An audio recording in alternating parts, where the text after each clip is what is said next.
Bismillahirrahmanirrahim. Selamat pagi Sobat Muardiwai dimanapun Anda berada. Pastikan Anda dalam keadaan sehat dan bahagia. Ya, seperti kita ketahui juga bersama bahwasanya kasus COVID-19 akhir-akhir ini semakin meningkat ya. Tetap jaga protokol kesehatan. Jangan lupa pakai masker ya.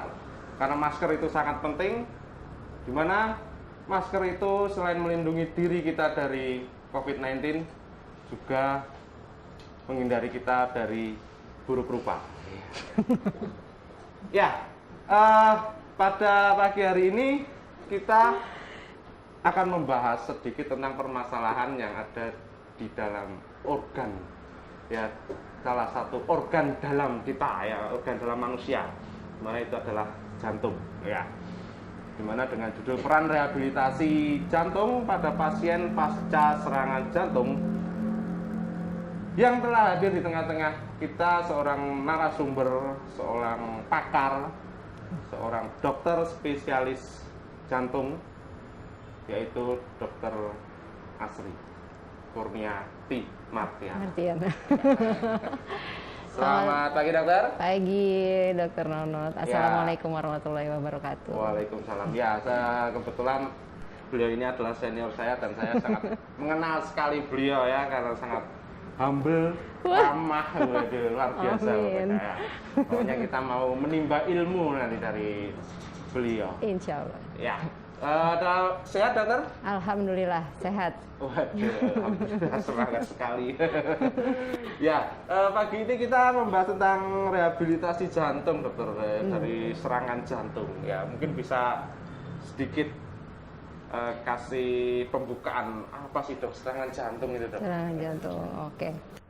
Jadi pasien-pasien rata-rata ya yang mengalami serangan jantung, baik disadari ataupun tidak disadari, mayoritas tuh keluhannya adalah tidak nyaman pada dada, terutama nyeri ya, dada yang rasa nyeri, atau ampek atau terasa berat gitu ya, biasanya dipicu sama aktivitas fisik atau stres gitu. Jadi mungkin kalau misalnya udah ada warning, oh kalau aktivitas biasanya nyapu ngepel biasa aja nih gitu, ibu-ibu kok tahu-tahu sekarang dada saya nggak nyaman ya, mungkin itu udah ada warning bahwa akan kemungkinan terjadi serangan jantung di kemudian harinya gitu. Oh, jadi yang gitu, harus jadi ya. Apakah serangan jantung selalu mendadak dokter? Sebenarnya tidak selalu, tapi seringnya ada warning ya, yang tadi saya bilang. Jadi warning terus tiba-tiba nyeri dada hebat, nah terus baru deh kontrol masuk ke UGD. Ada juga memang beberapa orang yang tidak merasakan apa-apa yang tadi dibilang mendadak, nah tau-taunya ambruk gitu, atau nyeri dadanya mungkin tidak signifikan. Tapi biasanya populasi seperti itu mungkin orang-orang yang pada sakit-sakit diabetes gitu ya, dimana sensitivitas terhadap nyerinya itu sudah banyak berkurang. Tapi banyak-banyaknya sih sudah ada warning ya, jadi kalau bisa ditanyakan udah nyeri berapa lama, sebulan gitu, cuman nggak terlalu dirasa gitu. Nah terus tiba-tiba pas nyeri hebat, nah itulah dia masuk untuk dirawat serangan jantung. Jadi mengenali diri sendiri gitu ya. Betul. Ya. Sejauh mana sih ambang nyeri? Kalau sudah sering disakiti ya mungkin akan juga. Itu mungkin ngilunya beda ya. Serangan jantung. Iya. Ya. Lalu ini kan ada rehabilitasi jantung dokter. Jadi apakah yang sudah terkena serangan jantung bisa sembuh? Oke, pertanyaan berat. Oke, baik. Mungkin akan saya coba jabarin dari ininya ya, rehab jantung ya. Jadi rehabilitasi jantung di Rumah Sakit Dr. Muardi ini, jadi kita punya divisi prevensi dan rehabilitasi kardiovaskular di sini. Nah, di sini kita bertugas untuk mengedukasi dan memulai aktivitas fisik pada pasien-pasien, terutama di sini kita bahas yang pasca serangan jantung ya. Jadi dari mulai bedside-nya bagaimana, terus mobilisasi waktu di bangsal bagaimana, dan sebelum pulang pun nanti kita akan menilai bagaimanakah aktivitas fisik, bagaimanakah pengaturan atau komorbidnya atau penyakit yang menyertainya sudah terkontrol dengan baik atau belum sebelum pulang. Nah, di situ kita evaluasi satu-satu. Apakah pasien-pasien ini perlu nggak penambahan obat atau perlu nggak aktivitas fisiknya dikurangin dari yang sebelumnya, misalnya rutin olahraga kompetitif, main sepak bola, misalnya katakanlah begitu ya. Nah, ini kita nilai apakah sudah boleh untuk melakukan kegiatan yang memerlukan energi yang tinggi pasca serangan jantung. Nah, di situ kita assess. Oke. Nah, terus memang rehabilitasi jantung ini nggak hanya pada saat mondok, tapi juga pada saat outpatient. Jadi kita ada fase-fase, ada fase 1, ada fase 2, fase 3, fase 4. Di mana fase 1 itu pas masih di dalam perawatan. Kemudian fase 2 itu poliklinik. Kemudian di situ kita akan mereassess lagi, kita akan menilai ulang lagi apakah selama dipulangkan dari rumah sakit itu sudah terkontrol atau belum gitu. Nah, disitulah kita akan mencoba untuk mengontrol, sekaligus kita tetap latihan fisik ya di ruang rehab jantung. Nanti ada jalan, ada pemanasan itu untuk yang fase 2. Nah, fase 3 itu kita nanti akan memberikan resep latihan untuk dikerjakan di rumah dan kita pantau terus apakah masih bisa terkontrol nih setelah fase 2 selesai, kan udah terkontrol mudah-mudahan. Nah, fase 3 diharapkan tetap bisa memaintain itu. Nah, fase 4 kita sudah kembalikan ke masyarakat untuk melakukan semua pola hidup sehat yang sudah ditanamkan selama rehabilitasi jantung. Nah, jadi dari situ kita harapkan mungkin kalau misalnya untuk sembuh sempurna seperti sedia kala tidak ada penyakit pembuluh darahnya, ya mungkin tidak ya, tapi seenggaknya kita mencegah progresivitas dari penyakit tersebut. Jadi tidak ada serangan jantung ulangan gitu. Ya. Jadi setelah sembuh ternyata ada proses monitoring ya. Ya, betul. Monitoring itu adalah proses suatu rehabilitasi. Betul. Bagaimana sih memperbaiki hidupnya walaupun tidak nanti tidak sembuh total, tapi ada beberapa tahapan. Iya, betul. Ya, kita sapa teman-teman yang online dulu, dokter. Ini ada yang menyimak ada 1921, dokter. Luar biasa. Ada beberapa server, itu server India, Bangladesh. Semoga ada translate-nya ya, tolong. Iya, luar biasa sekali ya. Kita ada pertanyaan juga, dokter, dari Sobat Muardi lewat Instagram. Ini ada Pinky Laurensa. Waduh. Pagi, Dok. Waduh. Saya penyintas autoimun. Beberapa waktu lalu saya sepedaan. Lalu di tengah jalan saya keringat dingin. Nafas engap. Nyeri di dada sebelah kiri sampai beberapa hari saya masih merasa keringat dingin dan nyeri. Nyeri saya sering. Ya. Sharing. Nyeri saya sering. Sering. Sering. Oh iya. Wah, ini yang tanyakan apanya ini? Oke. Oh, ini nih. Sama salah satu dokter saya terkena OMI. Ya, aduh. Itu kenapa ya, Dok? Lalu antisipasinya untuk tidak terulang kembali. Tidak terulang kembali. Oke. Ya, oke supaya deh. maksudnya apakah ini dan apakah itu bisa terulang kembali? Bagaimana? Baiklah. Oke, saya coba jawab. Jadi kalau misalnya autoimun gimana, itu kan reaksi peradangan ya. Peradangannya bisa berlangsung sistemik, dan apalagi ini sudah diketahui bahwa udah ada old myocardial infarction, mungkin bagi yang belum tahu. Jadi sudah ada serangan jantung tapi sudah lama. Nah, itu tuh masih ada bekasnya ya. Nah, kalau misalnya memang dulunya sepedahan, nggak apa-apa gitu ya, dengan intensitas yang sama, kecepatan yang sama, dengan beban sepeda yang sama, nggak kenapa-kenapa. Tapi pada saat Anda melakukannya yang tadi dengan keluhan, mungkin ada penambahan intensitas gitu, atau mungkin cuaca juga pengaruh juga, panas atau tidak, kok ada gejala seperti nyeri dada. Nah, itu kalau misalnya dirasakan terus-menerus dalam aktivitas yang berat, ditambah lagi pada saat udah istirahat kok berkurang, cuman kok masih kerasa ya gitu. Nah, itu warning, berarti langkah yang selanjutnya harus dilakukan adalah di-assess dulu gitu, kira-kira itu sumbatannya itu signifikan atau tidak untuk mencetuskan gejala gitu. Nah, selama itu masih di-assess, mungkin olahraganya yang light aja. yang low intensitas aja. Jadi jangan terlalu di-push gitu ya. Karena nanti yang tahu limitnya kalau misalnya belum masuk rehab itu adalah ya diri sendiri. Nanti ngeliat, oh kalau misalnya saya dengan beban segini saya sepedahan berapa kilo udah mulai kerasa, ya mungkin coba jalan dulu aja lah, jarak-jarak dekat aja, sambil bisa konsul ke kami untuk kita assess apakah memang benar-benar nyerinya itu asalnya dari sakit jantung koronernya gitu. Jadi kalau untuk mencegah ya low intensity, intensitasnya dikurangin dan konsul ke sini gitu. Ya.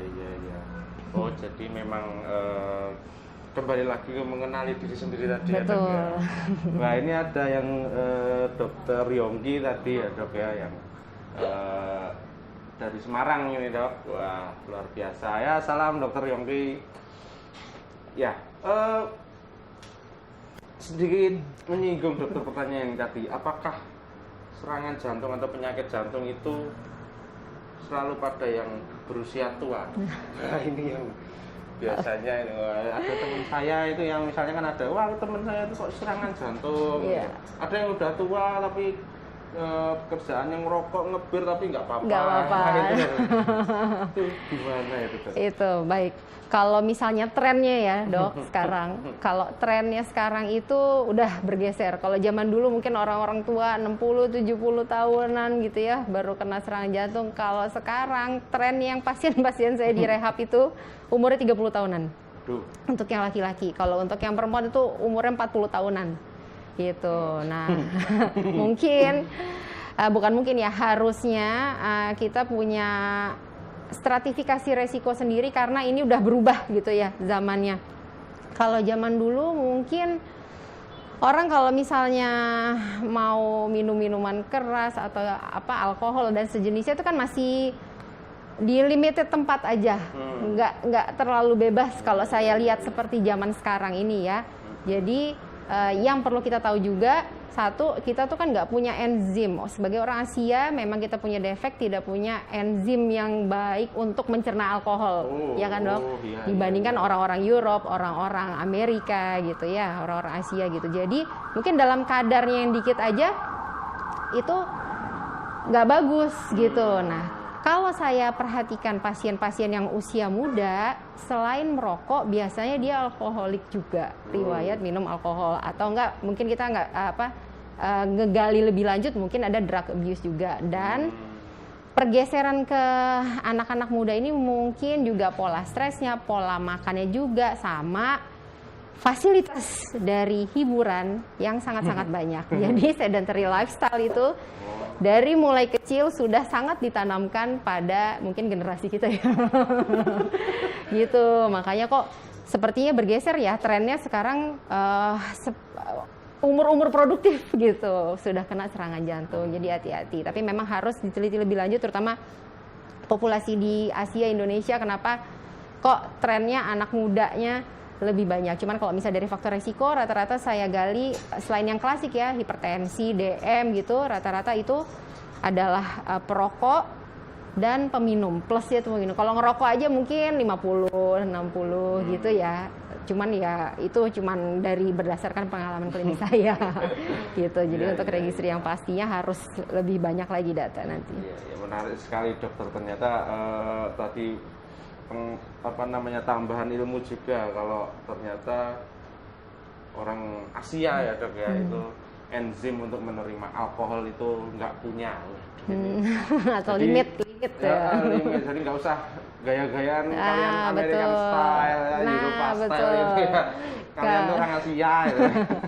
Karena memang ada ini dok, jadi kan sekarang googling mania ya, jadi apa-apa sakit kadang-kadang sakitnya sesuai Google kadang-kadang. Pernah ada yang ngomong sama saya gini, kalau misalnya rekomendasinya penggunaan alkohol moderation gitu, moderation use ya, jadi ada takarannya berapa gitu dalam satu hari, itu bagus untuk kesehatan jantung, katanya gitu. Orang Amerika. Nah, tapi di situ mungkin karena budaya baca kita itu cuma sepotong, tidak diteruskan ke bawah. Di situ ya itu dah. Itu ada statement lanjutannya. Jadi statement lanjutannya adalah, namun apabila Anda bukan pengkonsumsi alkohol, naif alkohol, maka disarankan tidak minum alkohol. Jadi untuk lifestyle yang sehat bisa kita ganti ke makanan yang sehat, olahraga gitu. Jadi tetap harus hindarin intinya. Gitu. Wah, saya mau minum alkohol ini buat ngelatih jantung. Nah, aduh. Ada banyak cara. Ada banyak cara lain selain itu. Iya. Insya Allah luar biasa sekali. Ya. Ya, kita sapa lagi Sobat Marti Dokter, ada ya Salsabila ini dari Facebook. Assalamualaikum dokter, saya udah push sama Rinda. Saya dan anak-anak pernah merasakan nyut merasakan nyut macam disuntik dada kiri. Apa kita tahu maksudnya nyeri gitu, nyut macam disuntik pada dada kiri. Apakah itu ciri-ciri penyakit jantung? Kalau putri saya umur 11 tahun juga merasakan hal sama, tapi di bagian tengah dada kiri. Kenapa ya dok? Terima kasih dokter. Nah, Oke dah. Nyut tadi dok. Nyut ya. Jadi mungkin rasa tidak nyaman ya, rasa tidak nyaman tuh bisa macam-macam, bisa kayak nyut-nyutan nyeri, bisa karena panas gitu ya biasanya ngerasanya. Nah, kalau misalnya kayak gini harus kita bedakan ini masalah dari jantung atau masalah muskuloskeletal atau masalah ototnya gitu ya. Nah, kalau misalnya masalah otot biasanya rata-rata ngomong ini kalau misalnya udah dikompres agak enakan, dikasih balsem agak enakan, nah gitu. Tapi kalau misalnya masalah jantung biasanya itu dipicu dengan aktivitas atau itu juga harus dibedakan lagi, itu masalah koroner atau masalah radang, apalagi pada populasi autoimun gitu. Karena peradangan pada jantung juga bisa membuat keluhan seperti itu. Nah, baiknya kalau misalnya memang itu dirasakan terus-terusan sampai mengganggu aktivitas, nah kita screening, kembali lagi ke rehab. Kita bisa screening apakah memang itu masalah kardiak atau non kardiak. Jadi harus dikonsulkan dulu. Iya. Jadi belum tentu kalau nyut gitu terus itu jantung. Jantung, ya. Cuman kalau misalnya autoimun ya harus lebih hati-hati ya, karena kecenderungan untuk kena koroner juga lebih tinggi. Iya, baik. Mantap sekali dokter. Jawabannya maksudnya. Ya, kita sapa lagi, ada teman dari Instagram dok. Pagi dok, saya pasien PDA, sudah dilakukan ADU. Pertanyaannya dok, bolehkah ikut vaksin COVID terutama? Wah ini ya. Oke. Ya, mungkin sekarang lagi gencar-gencarnya vaksin, ada beberapa tempat yang percepatan dokter. Itu dah. Ya, mungkin bisa dijawab dokter. Kalau misalnya memang sudah ditutup PDA-nya dan sudah nggak ada gejala, nggak ada sesak nafas, nggak ada kegiatan yang terbatasi karena masalah jantungnya, nggak ada gangguan irama, nggak ada bengkak gitu ya, udah aman-aman aja, insya Allah aman untuk vaksin. Apalagi PDA kan kalau udah diado, kita yang takutkan dari situ adalah hipertensi paru ya. Dan kalau udah ditutup diado, ya harusnya sudah disingkirkan masalah itunya, hipertensi parunya gitu. Jadi insya Allah mudah-mudahan kalau nggak ada gejala yang berat ke jantungnya, boleh misalnya stabil klinisnya. Ya. Dan nanti setiap vaksin ada screening juga dari dokter ya, di tempat. Apakah layak atau tidak ya dok ya? Ya boleh, tapi dengan screening di tempat nanti bagaimana? Ya siap. Ini ada dari Facebook dok, Tri Joko Setiono. Waduh. Selamat pagi dokter, saya pasien miastenia gravis dan saya menggunakan terapi metil prednisolon. Agak lama dan ternyata ada pengaruh pada detak jantung, dan saat dirawat di ruang HCU pernah detak jantung sampai 215 dan kadangkala detak jantungnya kurang beraturan. Dan saat itu saya tidak merasakan sakit dan sejenisnya. Bagaimana hal ini bisa dijelaskan? Ini pasien mati apa ya dok ya? Pasiennya dokter Astri ini. Pasien dokter Agus kayaknya. Ya silakan dokter. Oke. Kompleks sekali ini. Iya betul. Kalau miastenia gravis dan dapat terapi obat macam-macam, mungkin kita harus screening apakah memang detak jantung yang berlebihan itu karena masalah proses penyakitnya, gitu kan. Jadi kan nggak melulu karena obat ya dok ya, karena masalah proses penyakitnya atau memang ada gangguan struktural di jantung, gitu. Karena dari proses penyakitnya juga bisa gitu kan menimbulkan masalah di bagian lain. Nah, itu yang harus di screening jantungnya. Apakah memang jantungnya sudah sangat besar sekali, akhirnya bisa memicu detak jantung yang cepat, ataukah memang dia ada masalah di listrik jantungnya yang bisa bikin heart rate-nya tinggi gitu. Kalau misalnya memang masalahnya seperti ini, mungkin nanti kita bisa lakukan pemasangan Holter monitoring namanya. Jadi EKG dipasang di badan 24 jam untuk bisa ngedeteksi apakah ada masalah gangguan iramanya itu dan seberapa parah dan seberapa seringnya. Gitu. Iya. Ternyata tidak sekedar langsung bisa ya, Dok ya. Harus tahu kausanya dulu pada saat itu kenapa gitu. Harus ya mungkin ini yang lagi viral dokter ya, itu ada pemain sepak bola dokter. Christian Eriksen itu mungkin dokter ya, waduh mesti nggak tahu kalau dokter Jati mungkin tahu. Ya, jadi dia. Saya tahunya Diego Maradona. Jadi dia waktu main sepak bola lalu pingsan dok istilahnya, kolaps. Nah itu dan katanya kalau berdasarkan berita serangan jantung dok. Dan saat itu juga dokter menyatakan kalau pemain tersebut harus pensiun.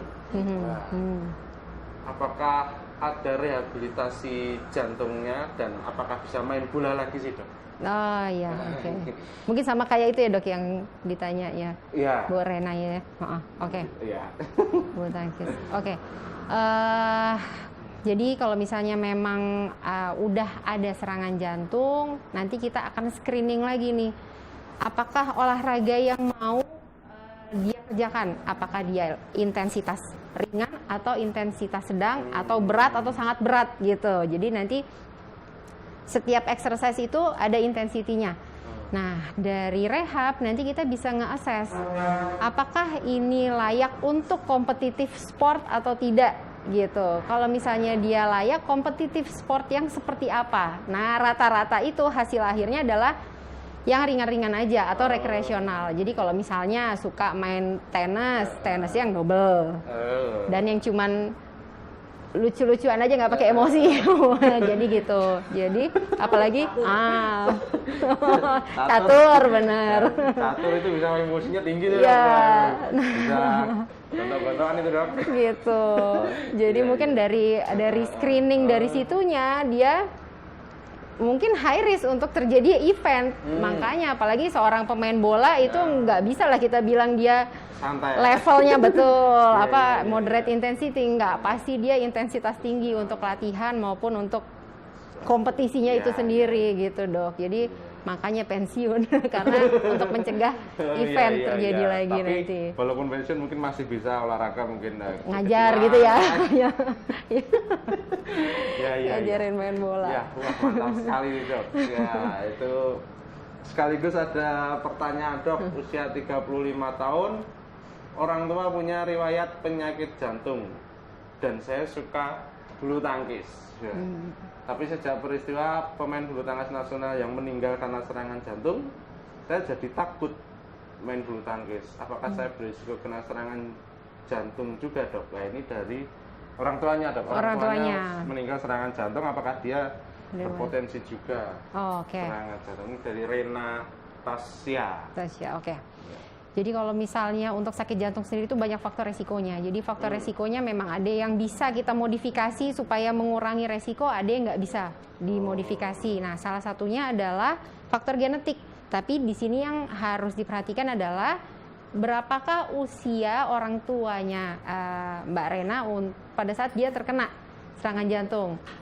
Kalau misalnya laki-laki yang saya katakan ya 40 tahun, 50 tahun, udah kena serangan jantung, nah itu bisa kita kategorikan sebagai prematur serangan jantung. Nah itu anaknya beresiko nanti untuk kedepannya resiko untuk punya penyakit koroner gitu ya.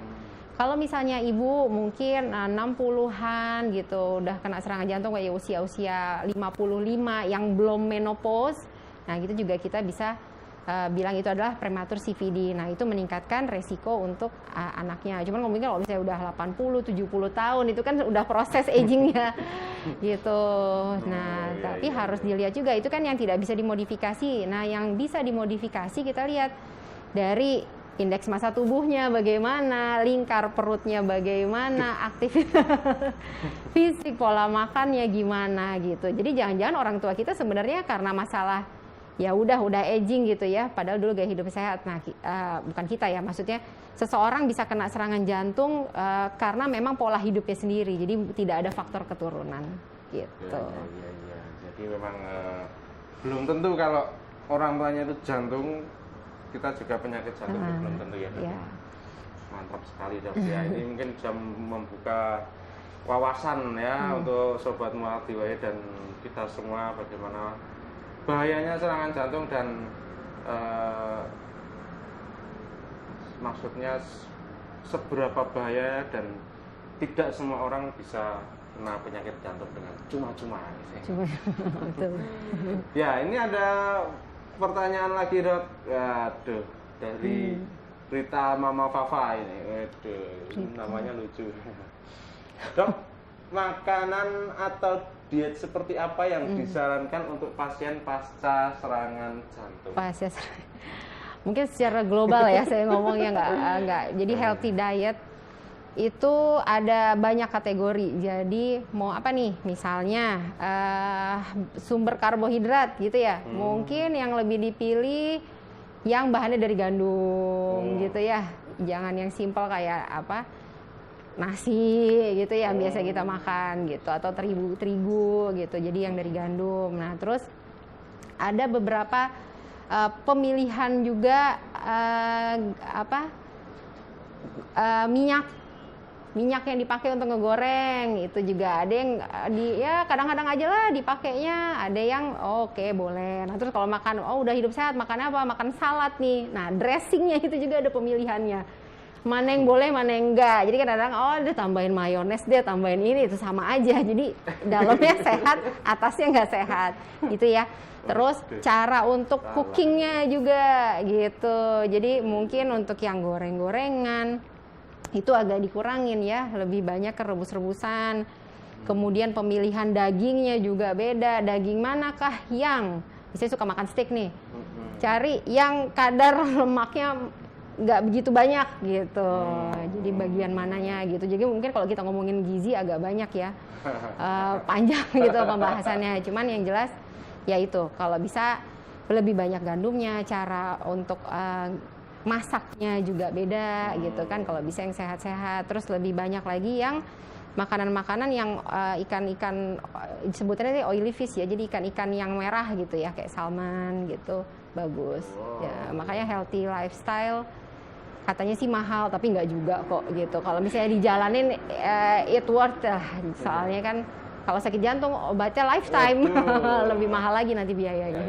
Gitu. Jadi, memang kita harus dari sekarang mungkin ya Dok, harus menjaga makanan, karena di luar sana kan banyak kuliner yang apalagi di Solo ini. Bahaya. Ya, laten. Bahaya. Nah, setelah tadi makanan, wah ini ada olahraga dari Ardian Bayu. Olahraga apa yang disarankan untuk pasien pasca serangan jantung yang usianya masih 40 tahunan? Waduh, ini kayak tadi makanan, sekarang olahraganya yang aman, Dok. Pemilihan olahraganya ya. Jadi pemilihan olahraganya kalau pada saat awal kita kasih yang intensitasnya sedang. Intensitas sedang itu nanti pengukurannya gimana? Harus datang ke rehab, nanti boleh datang ke rehab. Kalau misalnya memang masih sering olahraga dan pengen di-assess kira-kira saya aman nggak sih Dok? Kalau misalnya saya mau olahraga begini, begitu ya. Nanti datang aja ke rehab untuk kita lihat. Pada saat jalan dengan kecepatan, biasanya kita suruh, ayo jalan secepat-cepatnya. Gitu ya, jadi kan nanti ada jalan, ada track jalan, sambil kita monitor heart rate-nya, sambil kita monitor ada nggak gangguan irama jantungnya. Nah, di situ kita bisa lihat kira-kira kalau misalnya olahraga yang butuh heart rate katakanlah di atas 130 gitu ya pada setiap individu, Nah, itu kan beda-beda. Katakanlah pada misalnya Bapak nih 130 gitu ya. 130 di situ menimbulkan gejala atau tidak gitu. Mengalami penurunan hemodinamik kayak tensinya jadi turun, jadi nyeri dada, terus ada gangguan irama atau tidak. Nah, di situ kita bisa menentukan batas aman untuk olahraga dari heart rate gitu. Karena itu yang paling gampang ya, Dok. Rata-rata kan pada punya jam. Soalnya untuk intensitas sendiri tuh bisa dari heart rate, bisa dari jenis olahraganya gitu. Kalau jenis olahraganya yang moderate intensity ya jalan, sepedahan gitu boleh. Cuman kalau misalnya mau yang kompetitif ya harus kita assess lagi. Jadi ada beberapa tahapan dari jalan sampai bisa jalan 1,8 biasanya kita lakukan treadmill test. Nah, treadmill test itu pakai EKG terus di alat treadmill gitu, nanti kecepatan dan inklinasinya sesuai sama alat treadmillnya. Nah, di situ kita bisa ngakses lebih jauh lagi seberapa amannya kah seseorang olahraga. Cuman kalau misalnya belum di-assess ya itu aja yang rekreasional atau yang individual sifatnya gitu. Jadi jalan, sepedahan, renang it's okay selama nggak ada nyeri dada dan mungkin di kolam yang nggak terlalu dalam ya kalau misalnya itu dan ada yang ngawasin. Jadi kadang-kadang kalau lagi berenang intensitasnya terlalu berlebihan juga banyak kejadian kan yang meninggal di kolam renang ya, Dok ya. Karena gitu. nggak bisa renang. Nggak bisa renang. Iya. Gitu. Ya, jadi untuk olahraga tetap kita harus bukan kita, pasien yang jantung dan lain sebagainya juga harus hati-hati ya, Dok ya. Ya. Jangan asal olahraga aja, wah pokoknya aku sehat, saya sudah terapi. Bisa apa aja. Ya. Ya ini kita sapa lagi Jepara hadir menyimak. Waduh, luar biasa. Halo Jepara. Semoga aman ya Jepara. Gemolong menyimak. Wah ya, lagi zona merah tapi tapi katanya semuanya itu adalah zona merah, Dok. Zona merah betul. Sama zona merah marun. Ya, ini ada kita siapa lagi? Ada Upik ya. Dok, pasien riwayat jantung apakah boleh dilakukan vaksin COVID? Vaksin COVID. Nah, tadi sudah dijawab. Ya, asal nggak ada gejala ya. Jadi 3 bulan terakhir aman, nggak ada nyeri dada, nggak ada sesek, nggak ada bengkak gitu. Insya Allah aman. Iya. Ya, lalu nah ini ada pertanyaan lagi, Dok, waktu bayi jantung saya bocor dan sudah dioperasi. Apakah saya berpotensi terkena serangan jantung? Apakah ada rehabilitasi yang disarankan supaya jantung saya bisa sehat selalu? Wah, ini dari Katarina Wina. Ya. Sebenarnya setiap individu tetap beresiko ya, Dok ya, untuk apalagi kan ini udah istilahnya udah diperbaiki ya kondisi jantungnya. Tapi kalau misalnya setelah diperbaiki lifestyle-nya kacau, tetap beresiko untuk serangan jantung. Nah, terus rehabilitasinya sebenarnya olahraga yang disarankan adalah dalam 1 minggu tuh 150 menit untuk yang intensitas sedang. Intensitas sedang ya kalau misalnya kita hitung dari heart rate-nya itu bisa 50-60% dari maksimum predicted heart rate atau yang sering dipakai itu 220 dikurangin umur. Gitu. Jadi 220 dikurangin umur, itulah maksimum heart rate-nya ya, kita pakailah 60%-nya dari situ untuk intensitas. Jadi misalnya punya jam gitu ya, jalan, oh nih heart rate-nya masih kurang, bisa kok dinaikin intensitasnya lagi gitu. Tapi mungkin kalau yang belum pernah sama sekali, ya start low aja sampai nanti targetnya adalah intensitasnya bisa naik gitu. Jadi jangan terlalu dipaksain. Tapi jadi kalau untuk berpotensi ya semua orang berpotensi ya kalau lifestyle-nya nggak bagus gitu. Ya, terus juga bagaimana kita harus mengetahui cara daripada mengukur nadi kita sendiri ya, Dok ya. Ya betul. Kalau nggak ada jam sekarang ada itu jam ya bisa pakai jam. Raba-raba kita raba-raba sendiri lah. Ya. Saya raba-raba nanti ya.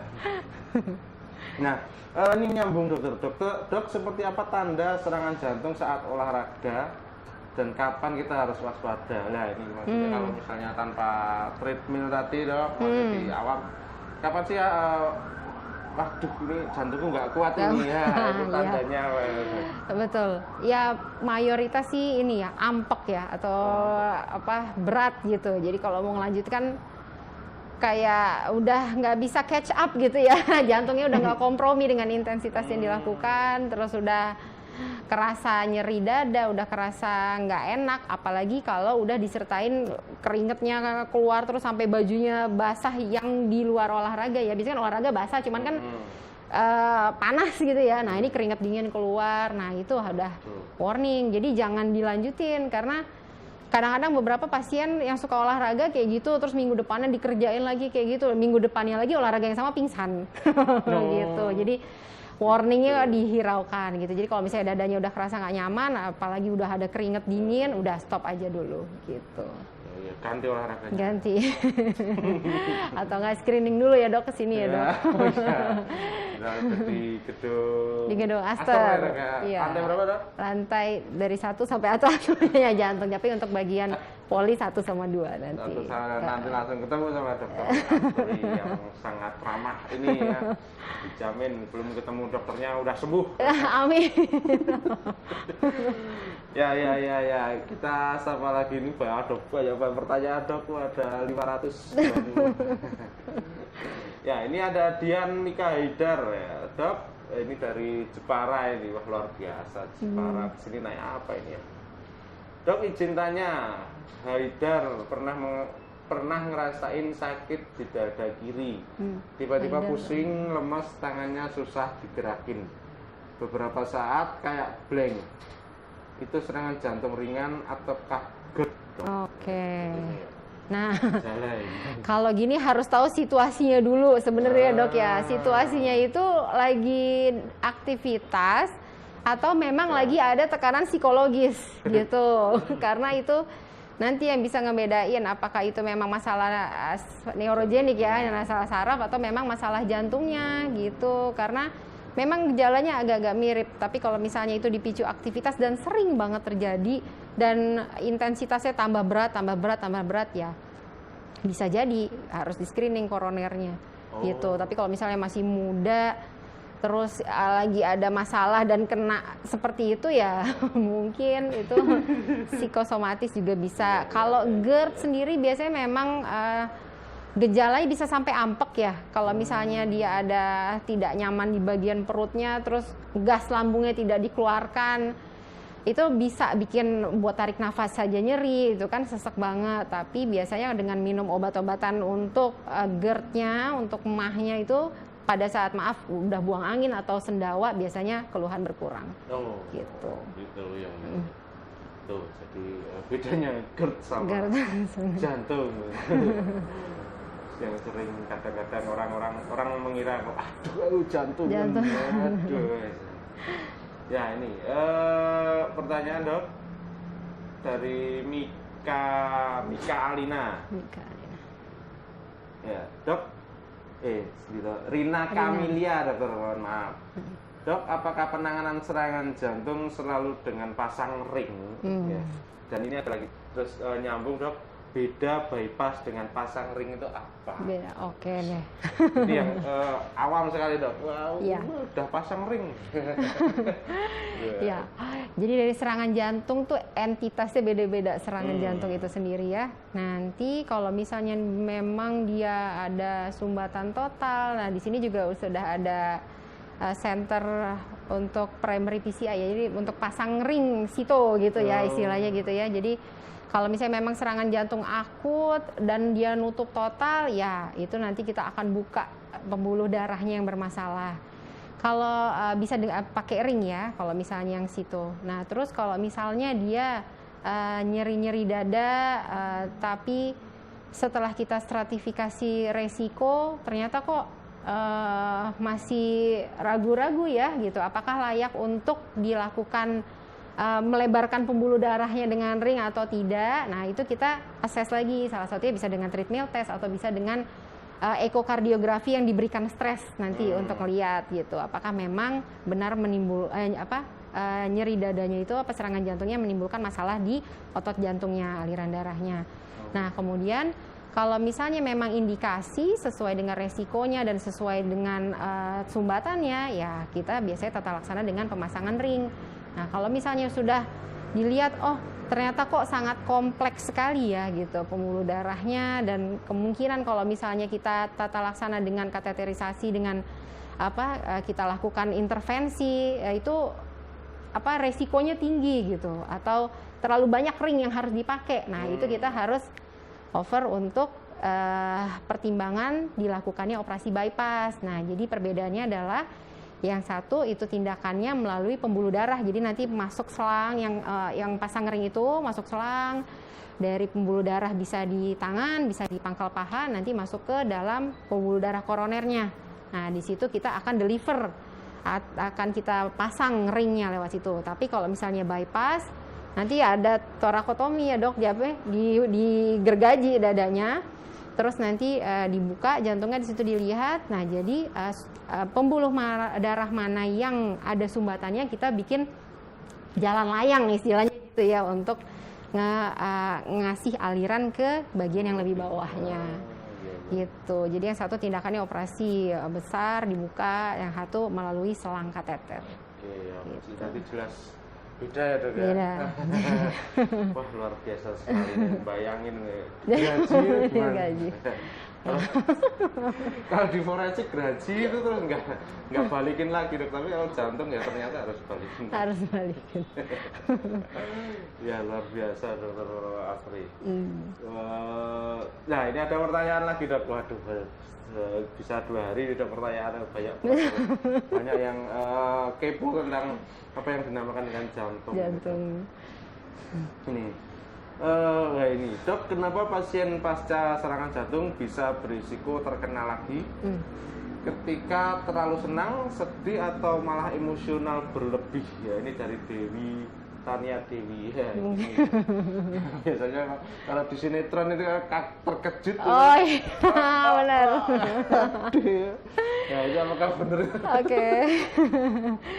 Jadi kalau misalnya habis serangan jantung kan kayak tadi kita di rehab ya, kita bisa mengakses apakah masih ada sisa atau enggak dari si koroner yang akan menyebabkan kerusakan otot jantung lebih lanjut gitu. Atau kita bilang, oh ini nanti kemungkinan terjadi event atau kejadian serangan jantung lagi tinggi nih. Nah itu kita bisa akses. Kenapa kalau senang, sedih, emosional berlebih? Nah karena di situ kan istilahnya kerja jantungnya dipaksa untuk lebih dibanding pada saat kita santai-santai aja. Nah di situ pada saat reaksi yang berlebihan itulah yang nantinya kalau misalnya masih ada sisa bagian koroner yang kira-kira butuh penanganan, butuh dibuka aliran darahnya, misalnya dengan pemasangan ring, karena dia itu menimbulkan gejala. Nah disitulah akan terpicu untuk tambah menyempit lagi gitu pada saat kondisi emosional ya, apapun itu. Gitu. Ternyata ya itu tadi berarti benar ya dok ya, sinetron itu ya dok. Cuman actingnya kurang natural mungkin ya. Ya nanti sutradara biar menghubungi dokter Asri gitu. Acting yang lebih natural. Gini loh acting serangan jantung gitu ya. Astagfirullah jangan. Iya. Dan itu tadi pesan juga kalau habis riwayat serangan jantung juga jangan terlalu emosional ya dok ya. Senang, sedih juga jangan terlalu berlebihan, senang juga jangan terlalu berlebihan, terkejut juga nggak boleh berlebihan juga ya. Oh gitu. Ya. Oh gitu ya. Biasa aja gitu ya dok ya. Datar. Nah ini ada pertanyaan lagi dok. Dok, bagaimana cara menjaga kesehatan jantung untuk penderita hipertensi? Adakah olahraga yang disarankan? Nah ini mungkin sebelumnya adalah ya, hipertensi sama penyakit jantung ya. Itu berteman baik. Berteman baik. Jadi mereka itu sama-sama merusak ya. Jadi kalau misalnya hipertensi tidak terkontrol dalam jangka waktu lama, otomatis dia akan merusak tatanan pembuluh darah yang sehat gitu. Nah itu nanti akan berpotensi untuk serangan jantung. Gimana cara jaganya? Jadi satu ya makan makanan yang orang hipertensi itu biasanya agak susah dikendalikan. Jadi makanan yang asin karena natrium tinggi itu nanti akan menyebabkan tekanan darah tinggi. Nah padahal kandungan natrium itu tidak hanya ada di garam. Jadi kadang-kadang saya udah ngurangin garam. Oh, kecapnya bagaimana? Makan makanan kalengan gimana? Makan makanan yang diawetin gimana? Itu kalau diakumulasi jadi satu hari, mungkin kadar natriumnya tinggi gitu. Jadi ya jaga makanan sama olahraganya boleh jalan, sepedahan, renang selama aman ya. Di SS jadi saya mau ini nyampein kalau misalnya 35 tahun ke atas apabila ingin melakukan olahraga, sebaiknya screening dulu apakah aman atau tidak jika olahraga yang mau dilakukan adalah high intensity. Gitu. Jadi untuk nilai batas amannya untuk screening. Jadi kita lihat satu-satu ini ada masalah koroner nggak masalah. Nah gitu. Jadi mungkin karena udah banyak kejadian masih muda meninggal pada saat olahraga, nah kita harus screening di situ. Jadi jalan-jalan apa boleh sama kalau misalnya memang pakai obat, minum obat terus hipertensi itu. Jadi nggak sewaktu-waktu akan jeblek gitu pembuluh darahnya pada saat exercise. Angkat-angkat beban juga disarankan untuk resistance, tapi ingat pada saat melakukannya jangan falsafah jangan ngeden gitu ya pada saat. Jadi inhale exhale-nya harus pas gitu. Gitu. Ya, ternyata apa ya? Kembali lagi ke mengenali diri sendiri tadi ya. Wah, ya ini Dok ada teman dari Facebook Dok. Benar dari Arifah Wardatin. Benarkah kalau sering sendawa itu gejala jantung atau asam lambung naik padahal nggak ada rasa mual-mual? Nggak ada rasa. Ya, gejala penyakit jantung apakah ada juga sendawa, Dok? Oke. Itu highly not specific sebenarnya ya, sangat tidak spesifik untuk masalah ini saya sering sendawa jantung karena memang gejala asam lambung itu tidak melulu disertai dengan rasa mual, bisa aja cuman gelegean aja, tapi memang kalau orang-orang yang sudah mengalami gagal jantung rata-rata itu perutnya gampang penuh. Penuhnya kenapa? Karena cairan gitu. Nah itulah yang akan membatasi mereka makan. Dimana kalau makannya dikit otomatis kan asam lambungnya juga karena produksinya juga akan ini ya agak over ya dan bikin gejala mual. Tapi sebelumnya pasien udah sesek, udah ada simptom jantungnya. Cuman kalau misalnya hanya sendawa aja mungkin tidak spesifik ya untuk gejala jantungnya itu sendiri. Habis makan sendawa, wah jantung kan kamu. Iya. Wah mantap Dok. Ya, terus apa saja sih Dok kira-kira rehabilitasi jantung yang istilahnya setelah serangan terapi lalu rehabilitasi ya ini sesuai dengan judul kita yang tadi mungkin belum dibahas. Rehabilitasinya sendiri itu seperti apa? Ya kalau misalnya fase 1, fase inpatient atau fase pada saat perawatan misalnya di ICU gitu ya, dalam 24 jam pertama ya kita bisa ngecek kemandiriannya ya minimal bisa ya sisiran kayak kalau misalnya sudah stabil ya. Nah terus apabila memang sudah tidak ada gangguan irama jantung, secara vital sign itu jadi tensi, denyut jantungnya bagus, udah nggak ada nyeri dada, seseknya sudah berkurang, bisa dilatih mungkin hari ketiga, hari kedua, ketiga. Kalau misalnya kita early rehab, bisa latihan duduk tegak gitu 30 menit atau tergantung individunya gitu. Nah terus step selanjutnya kalau misalnya udah ada di bangsal, bisa coba jalan di sekitaran ini aja, di sekitaran lorong gitu, atau enggak nanti cuman memang jarang sih biasanya kalau di sini dikerjain ya naik tangga. Nah evaluasi ya naik turun tangga masih ada gejala atau enggak. Nah itu sekaligus juga kita bisa evaluasi apakah obatnya udah adekuat atau belum yang diberikan. Jadi terapi udah maksimal atau belum sebelum discharge. Nah gitu jadi mungkin mobilisasi jalan-jalan dulu.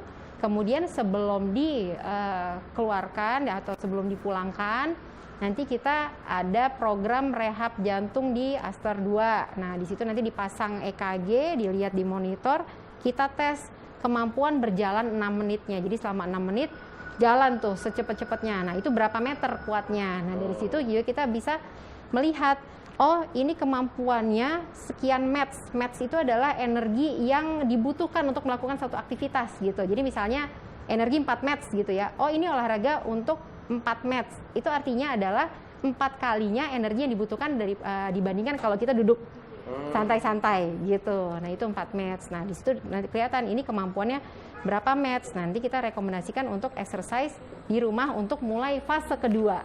Nah Nah, fase kedua tuh poliklinik. Nanti bisa sampai 3-4 bulan kita evaluasi sampai final dari fase 2 kita lakukan treadmill test untuk melihat prognosisnya. Ini kira-kira gimana nih kalau kita treadmill, apa ada tensi turun nggak ya? Ada gangguan irama jantung nggak ya? Nah, itu untuk bisa aktivitas. Jadi di sini kita lumayan komprehensif ya, Dok. Jadi ada edukasi tentang penyakitnya, ada edukasi tentang bagaimana gaya hidupnya, bagaimana harus melakukan aktivitas, bagaimana kembali bekerja gitu. Dan yang terakhir mungkin suka agak malu-malu ya, hubungan suami istri setelah serangan jantung. Jadi intinya untuk kembali untuk kembali ke aktivitas fisik seperti semula. Karena kadang-kadang orang sakit serangan jantung tuh nggak pede gini, Dok kayaknya saya udah nggak boleh ngapa-ngapain. Nah itu salah gitu, karena ya sebaik-baiknya itu adalah kita tetap aktif ya, Dok ya. Ya, karena kalau udah nggak aktif itu chaos biasanya. Gitu. Ya. Terima kasih, Dokter. Jadi yang perlu digarisbawahi adalah tadi hubungan suami istri tadi jangan sampai ngoyo berarti. Betul. Boleh tapi jangan sampai ngoyo. Ya, ini ada pertanyaan lagi, Dok. Dokter Astrid pada Astrid dan Pade. Boleh bertanya, ada riwayat berdebar-debar, sering kali ya? Sering berdebar-debar. Aduh. Apakah aman untuk aktivitas? Oke deh. Lumayan awam ini, ya. tapi sering dikeluhkan ya. Ya. Jadi kok sedikit jelaskan, Dok. Ya.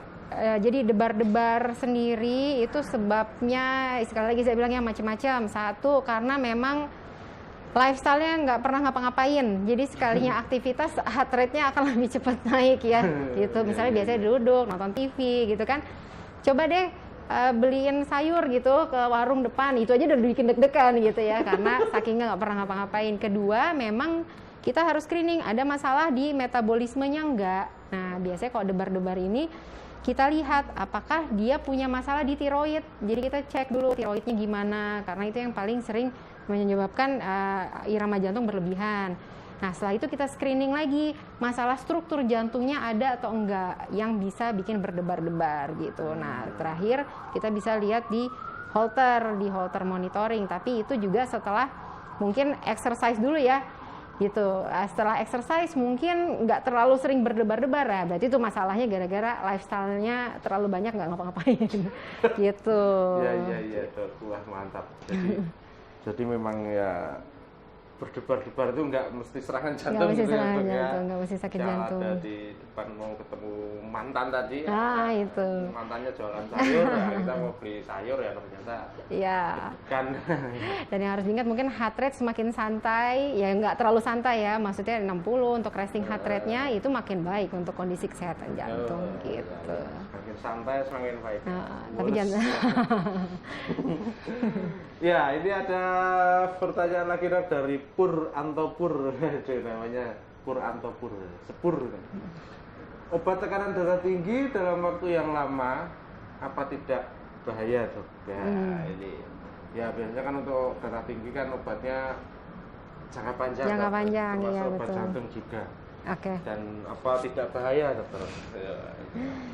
Jadi tekanan darah tinggi itu satu aja penyakit yang bisa nyebabin kerusakan di berbagai macam organ gitu ya. Jadi obat tekanan darah tinggi gunanya adalah untuk meregulasi agar tekanan darah 24 jamnya itu tetap baik. Nah akibatnya kalau misalnya kita kondisikan dengan baik, misalnya ditakutkan ya, ginjalnya gimana? Ya ginjalnya baik karena aliran darah ke ginjalnya tidak terganggu ataupun dia tidak punya efek dari tekanan darah yang tinggi dalam jangka waktu lama yang menyebabkan kerusakan dari saluran ginjalnya, pembuluh darah ke ginjalnya gitu. Jadi memang obat-obat jantung, obat-obat hipertensi yang harus diminum seumur hidup itu efeknya bagus untuk kesehatan jantung sendiri maupun kesehatan organ-organ yang lainnya. Jadi nggak perlu khawatir. Nah sebenarnya kalau misalnya hipertensi ada yang resisten, jadi dia butuh banyak obat gitu, Dok, untuk mengontrol tekanan darahnya. Nah di situ bisa kita assess lagi. Kalau misalnya lifestyle diperbaikin kayak tadi, olahraga, terus konsumsi makan makanan yang bagus, berat badannya dijaga ideal, itu otomatis nggak otomatis ya. Dari banyak penelitian tuh bilang akan si tensi ini akan terregulasi sendiri dengan baik, sehingga satu-satu mungkin obat darah tingginya bisa dilepas. Biasanya tadi ada 4 macam gitu, bisa cuma 2 macam aja tensi udah terkontrol. Nah, yang ditakutkan apabila tidak diminum setiap hari, misalnya tensi udah terkontrol baik 130 apa 120 gitu ya. Pada saat tadi kondisi emosional ya, lagi sepaneng segala macam, tiba-tiba naik jadi 200 atau 190 karena ketakutan minum obat hipertensi. Nah, disitulah titik yang akan menyebabkan terjadinya suatu serangan jantung atau mungkin serangan vaskular yang lain seperti stroke gitu. Jadi fluktuasi tekanan darah yang terlalu jauh dibanding yang lagi santai-santai aja, di situ yang berbahaya. Makanya harus diminum terus, kalau enggak malah bahaya. Iya, malah harus istilahnya untuk satu maintenance ya, betul. Maintenance. Jadi obatnya insya Allah aman lah ya untuk organ tubuh yang lain. Cuman kalau tidak diminum malah bahaya untuk jantungnya dan lain sebagainya. Ya dokter, nggak kerasa ini mau di penghujung acara dokter. Wah, diskusi kita sangat menarik ya dokter. Masih ada ribuan pertanyaan loh. Masih ada beberapa pertanyaan, nanti kalau belum puas sama jawabannya atau masih belum terjawab bisa menghubungi daripada dokter Afridi RSUD Dr. Muardi ya. Pertanyaan tambahan dokter, dok, apakah minum obat jantung seumur hidup tidak merusak ginjal? Nah, ini seperti yang pertanyaannya Pur Antopur tadi ya dok ya. Gimana tadi dok? Jadi kalau misalnya udah ada hipertensi, sakit jantung, dia itu kan akan mengeluarkan hormon stres judulnya ya. Nah, stres hormon yang dikeluarkan itu nanti akan merusak organ-organ tubuh. Salah satunya adalah ginjal. Nah, jadi obat-obatan yang diminum seumur hidup itu adalah bertujuan agar menekan si stres hormon gitu, agar dia tidak melakukan kerusakan lebih lanjut lagi. Akibatnya apa kalau misalnya kita nggak minum? Ya udah, stres hormonnya akan berlebihan dan dia akan merusak. Jadi harus balance antara yang pro dan kontra. Nah, kalau misalnya yang kontranya terlalu banyak ya harus ditekan. Pro-nya maksud saya harus ditekan. Gitu. Jadi diminum saja. Gimana ya? Harus rutin minum, karena nanti kalau misalnya nggak minum ya rata-rata pasien akan datang lagi dengan keluhan yang bahkan lebih berat dari sebelumnya. Gitu. Dan ginjalnya akan perburukan setiap terjadi perburukan sakit jantungnya. Gitu. Terima kasih dokter. Ya, jadi untuk Sobat Muardi yang terlambat atau tidak bisa mengikuti live kita pada hari ini, hasil rekaman live streaming hari ini bisa dilihat kembali di Facebook dan YouTube RSUD Dr. Muardi.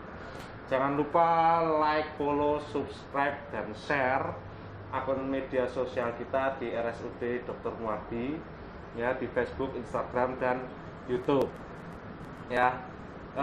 Mungkin bisa memberikan sedikit statement terakhir dokter, pesan dan kesan ya, take home message ya, supaya memberikan bekal untuk teman-teman Muardi. Jadi rehabilitasi dan prevensi dari kardiovaskular sendiri ini sangat penting untuk, terutama untuk pasien-pasien yang pasca serangan jantung, sehingga pasien lebih aware sama sakitnya, lebih paham kenapa harus mengkonsumsi obat ini itu, lebih takut untuk hidup tidak sehat lagi ya, karena mungkin tidak mau mengulangi serangan jantung lagi, sehingga kedepannya yang saya harapkan lebih pede untuk bisa kembali ke masyarakat gitu. Jadi dengan persiapan yang seperti itu, insya Allah angka depresi pasca serangan jantungnya juga akan menurun, sehingga nanti angka mortalitas kematian atau angka kembali serangan jantungnya juga akan turun. Jadi bisa hidup sehat walaupun sudah mengalami serangan jantung gitu. Gitu ya.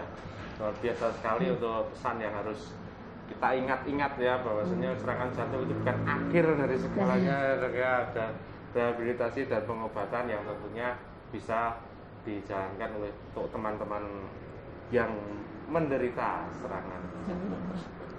Ya, Begitu dokter, untuk Iya. hari ini diskusinya sangat menarik sekali. Terima kasih.